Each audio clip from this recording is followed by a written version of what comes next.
as a student comes in to set up a class, they'll come into the registration page and they'll simply click registration. And in doing so, the first question that comes up is the code provided by the trainer. And so they just have to enter the code. I just did a cut and paste so I could do this, but they just enter the code that you provide them as a trainer. That's critical. That ties them back into the class.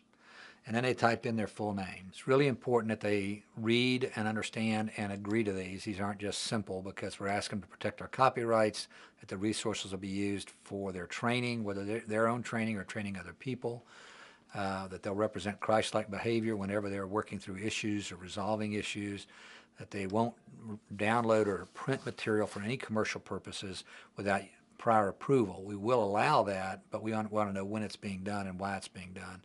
And that, just to understand, the LMW owns all the rights to this material. So when they're done, then we'll submit the application. And as soon as that goes in, then there's an email that's sent to the student saying thank you for that. As an instructor, this would be where we would come back in and you look at accepting students. I would click on this. This is where the pending file would come up. So this is the student. It's pending. I click on the student's name. All the information that they've entered is here. This is the class that they've signed up for. They've agreed to all the things we've asked them to agree to. And then I can either search the record if I think that they may have already applied in our system somewhere, and this will become relevant when you have hundreds of people in your system.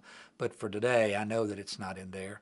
So then I can just click on here to add user and profile, and then you either accept the registration or you decline it. It's very simple. When I set that up, I accept the registration. It pops up here as registered. He'll get an email saying he's been approved and that they can now log in.